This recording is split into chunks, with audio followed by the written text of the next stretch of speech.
the winter storm. To the meteorologist, it is a system of pressure and wind. To the city planner, it is a logistical nightmare. But to the human heart, it is something much deeper.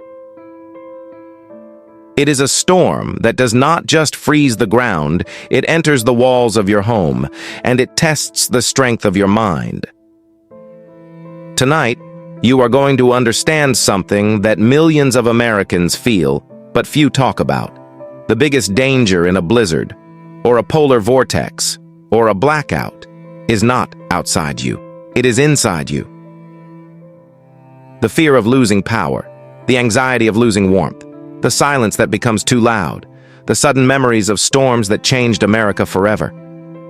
Katrina, Sandy, the great Texas freeze of Uri.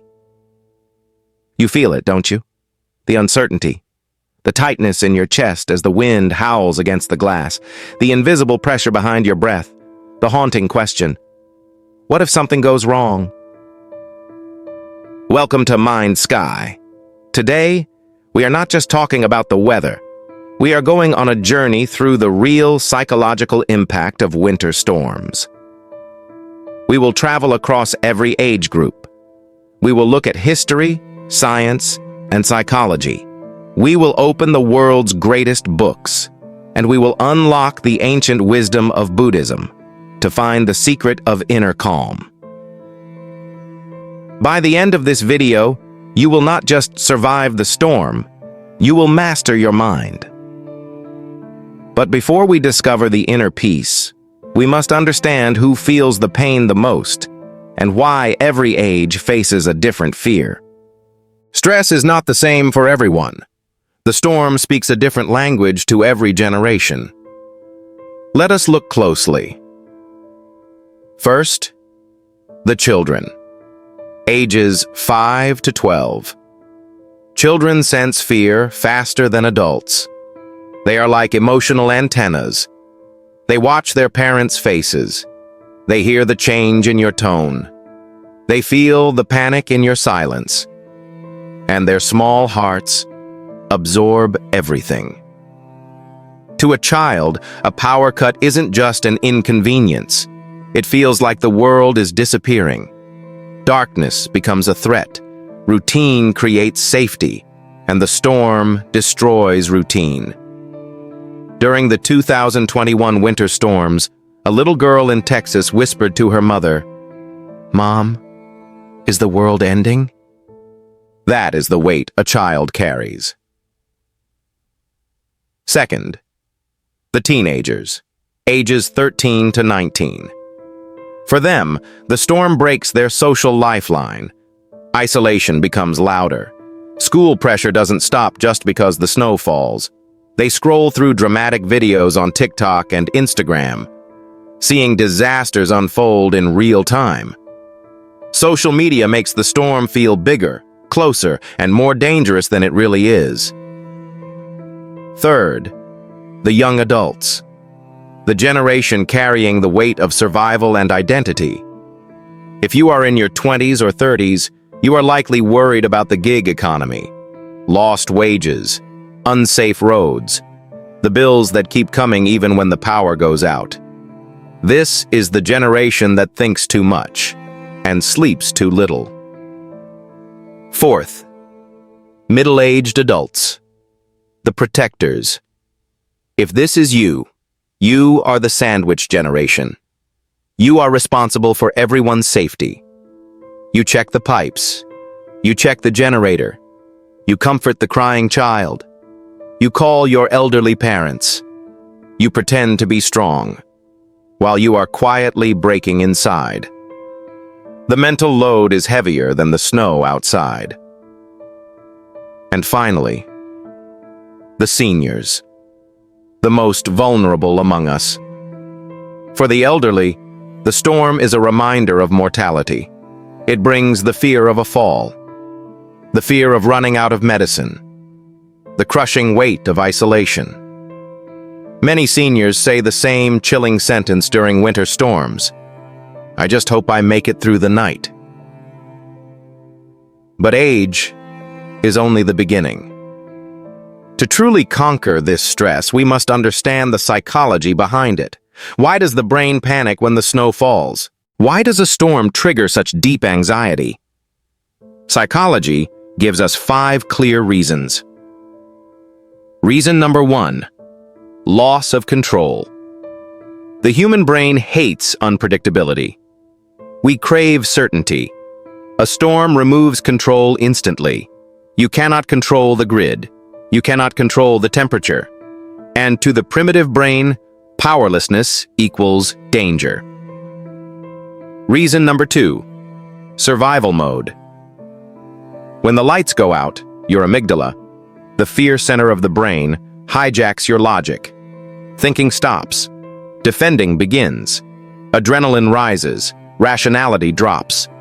You become hyper-aware of every sound, every draft, every shadow. Reason number 3, social isolation. Humans are wired for connection. We are herd animals. Being trapped alone or trapped with strained relationships is a psychological earthquake. Reason number 4, biological darkness. This is pure biology. Less sunlight lowers serotonin, the happiness hormone. The darkness increases melatonin, making you tired and sad. The cold physically triggers a fear response in the body. Reason number 5, economic trauma. For many, the storm is not about nature. It is about money. Storm damage leads to financial pressure, creating a loop of long-term stress. But listen closely. The mind is not hopeless.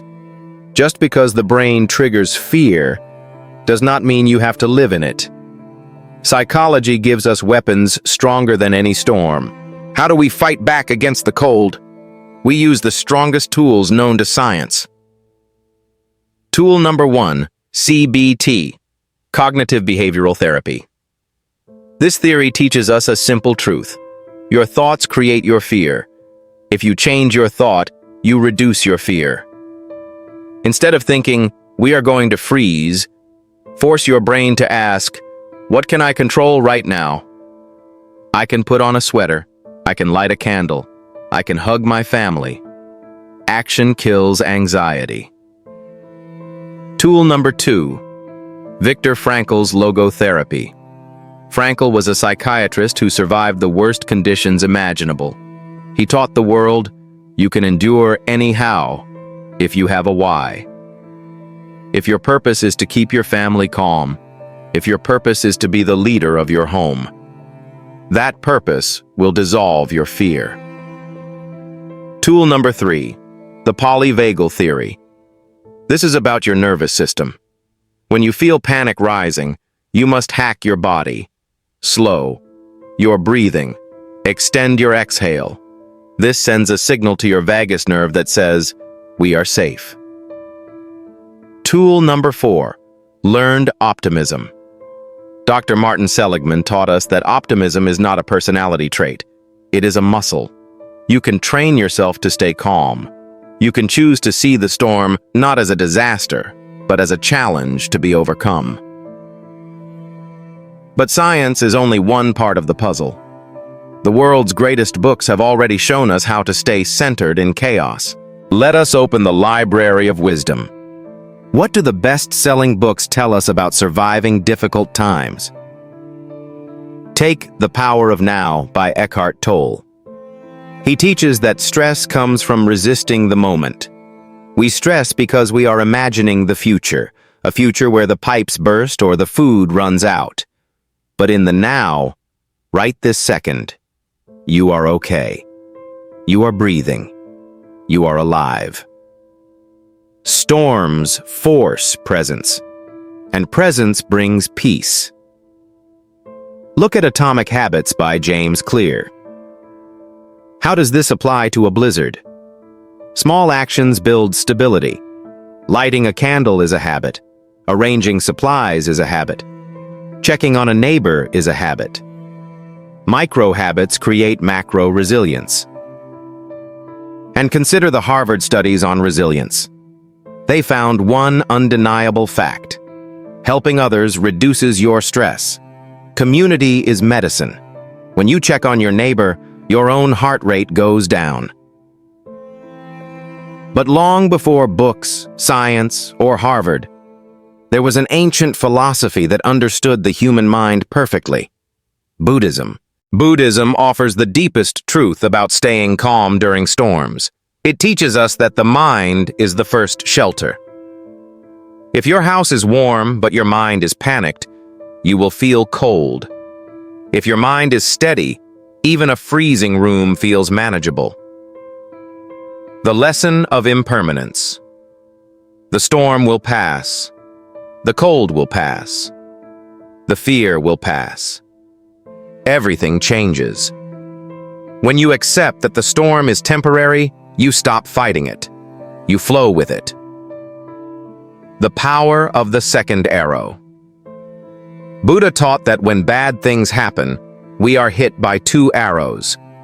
The first arrow is the event, the snow, the power outage. We cannot control this.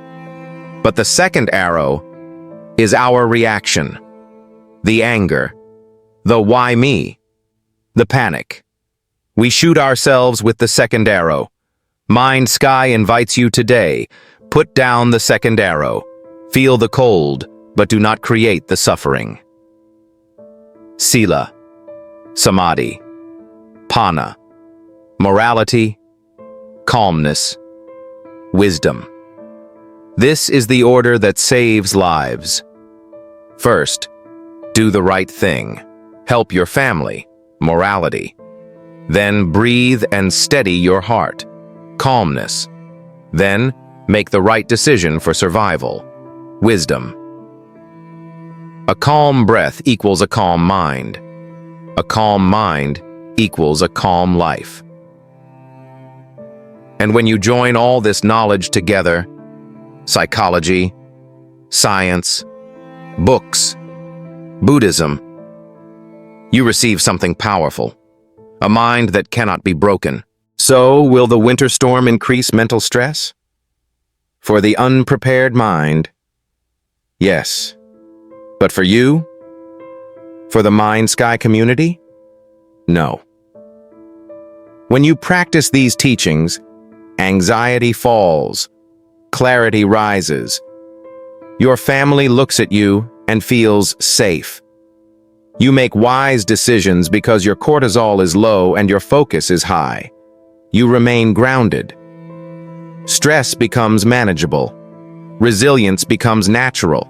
Inner peace becomes your default setting. You become the person others trust. You become the anchor in the storm. You become the warmth the world needs. The world will always test you with storms. The wind will blow. The temperature will drop.